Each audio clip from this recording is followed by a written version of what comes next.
Salve galera do Terceirão, tudo tranquilo com vocês? Hoje é a nossa primeira videoaula, a primeira de algumas que teremos daqui pra frente e até se normalizar essa situação. Espero que todo mundo esteja em casa, tranquilo, se cuidando e estudando bastante, hein? Bom, a aula de hoje é sobre modais de transporte.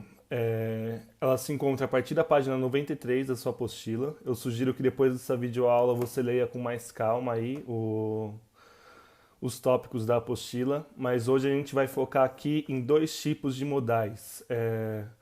Modal nada mais é do que o modo como a carga é escoada no Brasil e as pessoas também, né? Mas principalmente, né, a problemática principal aí atual se encontra no escoamento de cargas no Brasil. Então, a gente tem quatro: o rodoviário, ferroviário, aquaviário e aeroviário. Na aula de hoje, na videoaula de hoje, a gente vai focar mais em dois deles, no rodoviário e no ferroviário. Lembrando vocês que a gente mora aí num país de dimensões continentais, num país muito grande, onde a questão do escoamento de carga ela é essencial aí para o funcionamento da economia e para o funcionamento da sociedade. E também o escoamento de carga ele depende de diversos fatores, como distância, o tipo de carga que você vai levar, se você vai estar levando tijolo, flores, uma carga perecível, não perecível, alimento, o peso dessa carga em toneladas, se ela é uma carga muito leve ou não, se ela é muitas toneladas ou não, e também a necessidade da agilidade do transporte dessa carga. Então a gente vai falar um pouquinho aí sobre eles. Vamos começar pelo transporte rodoviário. Esse tipo de transporte rodoviário, ele é responsável por transportar 61% de toda a nossa carga nacional. De tudo que é transportado no Brasil, 61% é através de rodovias, de caminhões. E atualmente, o Brasil conta com mais de 1.170.000 quilômetros de rodovias. É muita, muita rodovia. Vou contextualizar um pouco vocês aí historicamente, porque o Brasil optou por esse modal de transporte rodoviário e ele ignorou os outros, né? Basicamente foi isso que aconteceu. Na década de 1950, quando o presidente Juscelino Kubitschek estava construindo Brasília, ele aceitou muito financiamento, ele foi muito financiado por grandes montadoras automobilísticas, né? Então, em troca disso, ele desenvolveu as rodovias no Brasil, né? Ele deu esse incentivo aí para a vinda das montadoras, acreditando que isso traria um boom econômico do Brasil, acreditando que as pessoas comprarem carro movimentaria o Brasil e que essas montadoras empregariam muita gente. O que de fato aconteceu. O setor automobilístico ele ajudou o Brasil a se desenvolver bastante, mas hoje em dia a gente paga o preço disso, né? E eu já eu explico para vocês o porquê. Além de que, pelo fato dele ter incentivado a vinda dessas montadoras aí para o Brasil, elas acabaram com a nossa única montadora de carro que a gente tinha. Se você não sabe, o Brasil já teve aí uma montadora de carro brasileira, chamava Gurgel.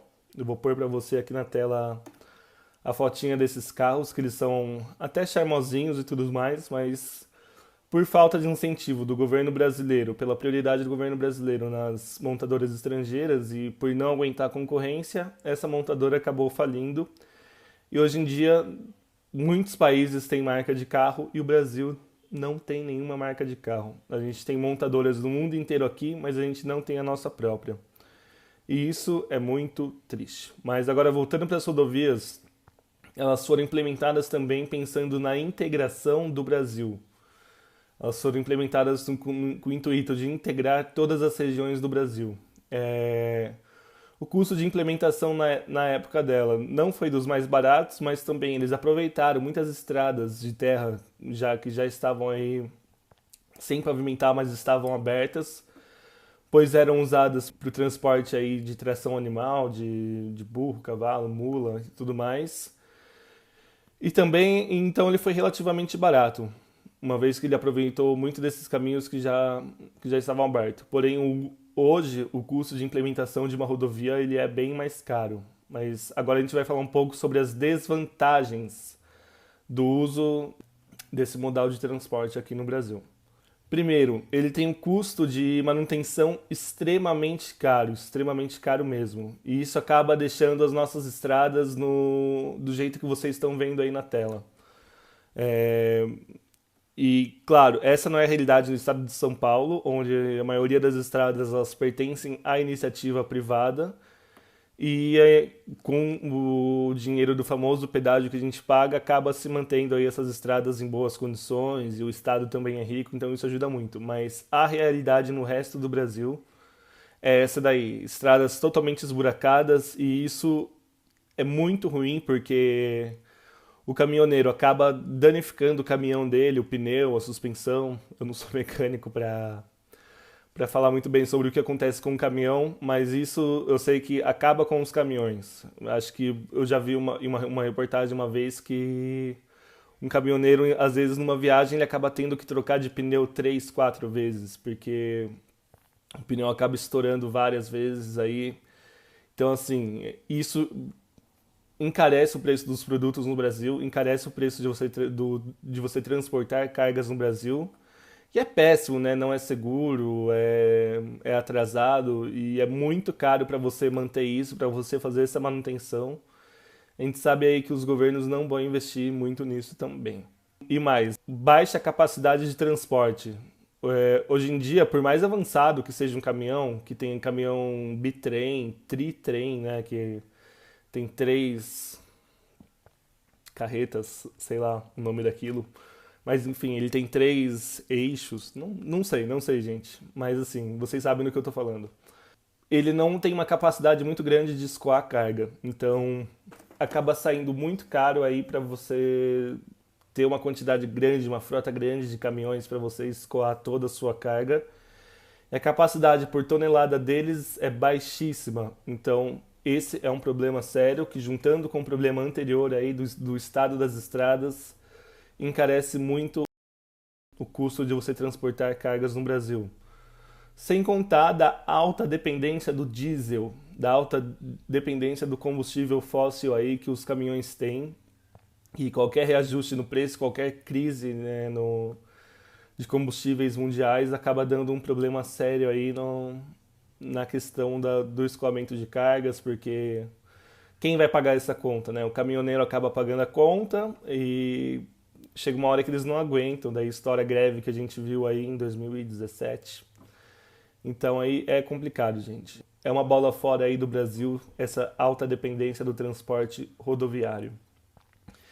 E agora a gente vai falar um pouco sobre o transporte ferroviário no Brasil, que quando eu falo de transportes, essa é a minha maior frustração. Eu acredito que de muita gente também que estuda, que lê sobre o tema, é quando se fala nas ferrovias do Brasil. Até a década de 1950, era o meio mais utilizado para escoar as cargas no Brasil. Era o meio que mais se utilizava aí para escoar o café, em diversos tipos aí, minério e tudo mais. Mas diversas problemáticas acabaram com esse tipo de modal de transporte no Brasil. Vamos falar um pouco sobre elas agora.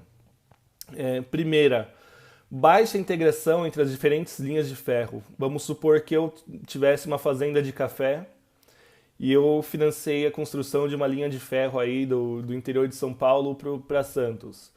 E o meu colega do Sul, para escoar a carga dele também, ele acabou financiando aí uma outra rodovia inglesa aí, e a minha ferrovia era americana. E, enfim, as duas não se interligavam, não era o mesmo tipo de vagão, não era o mesmo tipo de parafuso que eles usavam no trilho, até isso contava. E não dava para você utilizar essas duas ferrovias de forma integrada, e isso foi um grande problema. Em Minas também. Então a gente acabou tendo diversas ferrovias instaladas pelo Brasil, mas nenhuma delas podiam ser aproveitadas para você interligar o Brasil todo através delas. Então a gente tinha muitas linhas de trens, mas elas juntas não tinham muito efeito. Elas serviam mais para aí pro uso particular aí de cada uma. E o segundo problema, que essas linhas ferroviárias, essas linhas de ferro, elas ligavam o interior do Brasil ao oceano. Elas não tinham uma integração pro interior do Brasil, assim, de interior com interior. Era sempre do interior para algum porto, para alguma cidade oceânica, para você exportar essa carga diretamente aí para fora do Brasil. Então esse era um outro problema. Não houve essa preocupação, não tinha essa demanda de você ligar, por exemplo, São Paulo a Goiás, ao Mato Grosso, ao norte do Brasil. Não, era São Paulo ao oceano, Minas oceano, Sul oceano. E o interior do Brasil acabou que não teve aí, não ficou interligado por essas linhas de ferro. Além delas serem diferentes e não dá para aproveitá-las, né? A demanda delas aí era do interior para o mar. Então, terceiro, o incentivo da economia que eu falei aí quando eu estava falando sobre rodovias, fez com que o governo sucateasse as ferrovias nossas. Vocês vão ver fotos aí do que aconteceu. O governo deixou totalmente de lado para dar o incentivo, para as pessoas optarem mais, para as pessoas e pelas empresas optarem mais pelos carros e caminhões. Eles acabaram deixando de lado aí, a manutenção de ferrovias. E por último, né, quarto, o alto custo de implementação. Custa muito, muito caro para você implementar uma ferrovia no Brasil. Custa caro e leva tempo. Isso significa que, se eu tenho um mandato de 4 anos, ou de 8 anos no máximo, aí, pensando na minha reeleição, e uma ferrovia ela demoraria 10, 15, 20 anos e custaria bilhões para ser implementada, eu não vou gastar meu tempo, eu não vou gastar meu dinheiro colocando uma rodovia, sendo que a população que votou em mim, ela não vai ver. Né? Não vai ser eu que vou entregar essa ferrovia. Eu vou começar a construção dela e quem vai entregar vai ser o próximo político. Então, é uma questão política também das ferrovias, de demandar tempo e dinheiro. Então, o dinheiro que você constrói uma ferrovia, os políticos usam para algo que a população vai ver. Aí dá uma recapeada na rua, faz um hospital, faz um postinho de saúde, enfim, né, reforma um terminal de ônibus, coisas que a população vê, reforça a polícia, compra carro novo para a polícia.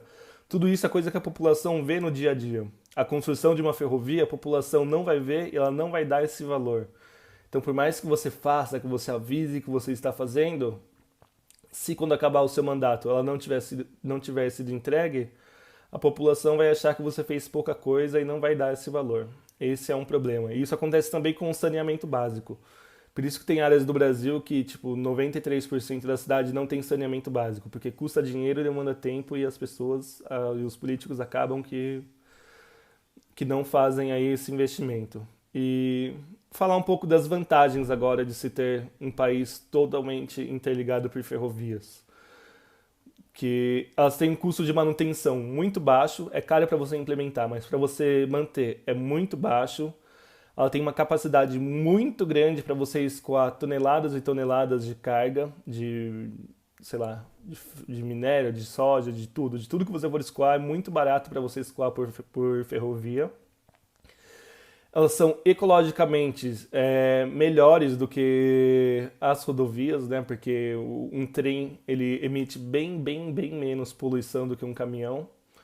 Então ele é muito melhor ecologicamente do que você usar aí um caminhão, sei lá, do que você usar muito carro, muito ônibus também para você se transportar. Elas desafogariam as rodovias brasileiras, elas dariam uma trégua para as rodovias que não estão mais aguentando a quantidade de fluxo, né? Porque um caminhão pesado acaba que ele rasga o asfalto, que ele abre buracos, enfim, que ele acaba e o governo não tem dinheiro para manter.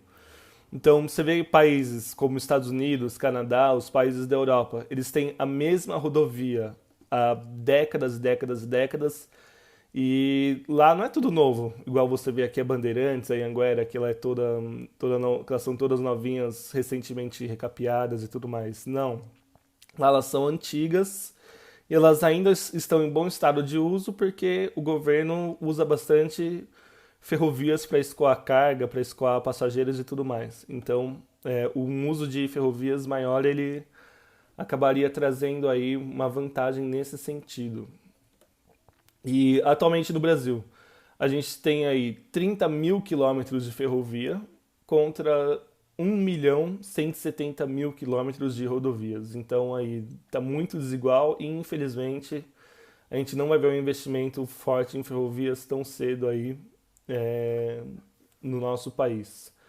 E as ferrovias que a gente tem hoje em dia aqui no Brasil, elas são de empresas privadas, ou seja, elas são geralmente de empresas de minério ou de soja, que elas constroem a ferrovia e só elas podem usar para exportar a carga delas. Elas não têm nada de domínio público. São todas empresas privadas que constroem essas ferrovias para elas mesmas usarem, porque seria impossível você exportar milhões e milhões de toneladas mandando o caminhão descer com minério de ferro para o porto. Então, essas empresas aí, como elas ganham muito dinheiro, elas constroem e fica um uso exclusivo delas. O governo não tem nada a ver com isso. Gente, o nosso tempo aqui está se esgotando. Não vou fazer um vídeo de meia hora, de 40 minutos. Então eu vou pedir para vocês lerem na apostila, página 96 e 97, que durante a nossa transmissão ao vivo eu dou uma continuada aí nesse tema e eu falo para vocês sobre o transporte aquaviário e aéreo. Nesse vídeo eu preferi dar o foco aí na rodovia e na ferrovia, pois elas são as principais problemáticas aí do Brasil. Então vamos mantendo contato, vamos nos informando aí sobre as nossas reuniões virtuais. Um abraço para vocês, um tchau aí, falou!